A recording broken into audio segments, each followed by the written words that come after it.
اللہ حضرت جی بہت زیادہ حدیث موجود ہیں، جب بندہ سب دیکھے گا، بندہ کہے گا اللہ کی بارگاہ میں، یا اللہ ایک موقع دے، یا اللہ ایک جان دے، میں ساری نمازیں پڑھوں گا، میں تیرا ذکر کروں گا، تیرے سونے محبوب پہ درود، یا اللہ ایک بھیج مجھے واپس۔ اب تو سب کچھ دیکھ چکے ہیں، بلکہ حضرت یہاں تک بھی حدیث پاک ملتی ہے کہ سارے جو مسلمان ہیں اور جو مسلمان ہی مریں گے وہ ہمیشہ جہنم میں نہیں رہیں گے، اپنی اپنی سزا بھگت کے وہ جنت میں، لکھا جی صرف 2 رہ جائیں گے مسلمان، حدیث پاک کا مفہوم ہے۔ اللہ پاک فرمائیں گے کوئی وجہ دیکھو، بناؤ کوئی وجہ، ان کو بھی جنت میں بھیجو۔ فرشتے نامہ اعمال چیک کریں گے، لکھا جی ان کے نامہ اعمال میں کوئی وجہ ہی نہیں ہوگی، کوئی۔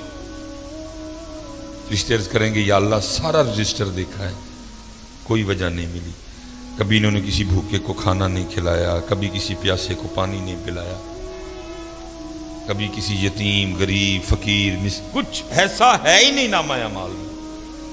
اللہ فرمائیں گے دونوں کو لے کے آؤ، لکھا ہے جی اللہ معاف فرمائے جو جسم ہے وہ جہنم کی آگ کی وجہ سے جل کے کوئلہ ہو چکے ہیں، اللہ پاک نگاہ رحمت فرمائیں گے، جسم پھر سرسبز و شاداب ہو جائیں گے۔ جب وہ دونوں بندے اللہ کی بارگاہ میں آئیں گے نا تو اللہ پھر دونوں کو حکم دیں گے کہ جہنم میں واپس چھلانگ لگاؤ۔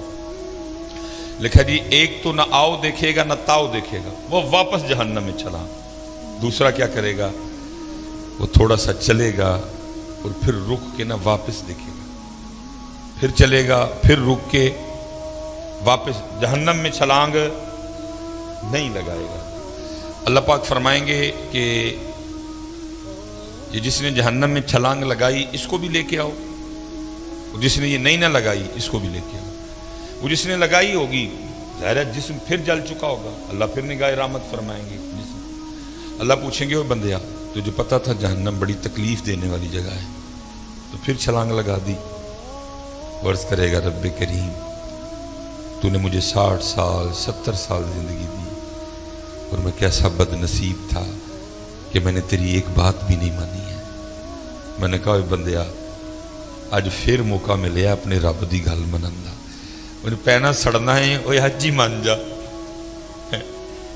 پینا سڑنا ہی ہے لیکن آج ہی مان جا، اس لیے رب کریم میں نے پھر چھلانگ لگا دی۔ اللہ فرمائیں گے اچھا چل جا تجھے معاف کیا، چل جا جنت میں۔ دوسرے کو پوچھا جائے گا بندے ساری زندگی بھی بات نہیں مانی آج پھر نہیں مانی؟ بڑی حضرت اس دن بندے کو اس سے زیادہ کوئی حسرت نہیں ہوگی کہ میں نے اپنے رب کی بات کیوں نہیں مانی تھی۔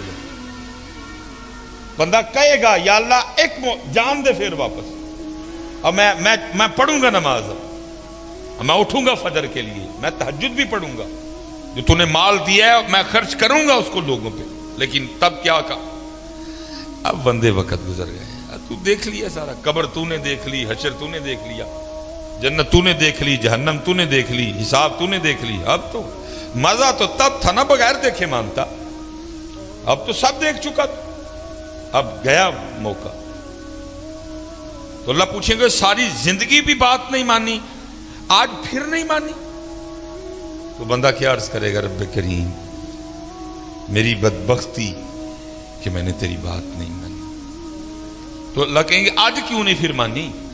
تو عرض کرے گا رب کریم میں نے ایک دن کسی عالم سے سنا تھا کہ تو نے اپنے عرش کے اوپر لکھوا رکھا ہے کہ ان رحمتی وسیعت غضبی، بے شک میری رحمت میرے غصے پہ غالب ہے۔ تو جب تو نے حکم دیا نا جہنم میں جانے کا تو میں سمجھ گیا کہ اس وقت معاملہ غصے اور غضب والا ہے، اس لیے تھوڑا سا چل کے رخ کے دیکھتا تھا، ہو سکتا ہے دریا رحمت جوش میں آ چکا اور مجھے معافی مل جائے۔ اللہ فرمائیں گے جا تو اس کو بھی جنت میں لے جاؤ۔ اس دن اس سے زیادہ بندے کو کوئی حسرت نہیں ہوگی کہ میں نے اپنے اللہ کی بات کیوں نہیں مانی تھی، میں نے کیوں نماز نہیں پڑھی تھی، میں نے کیوں ذکر نہیں کیا تھا۔ اس لیے حضرت میری سب سے گزارش ہے کہ وقت ہے میاں کر لو حضرت،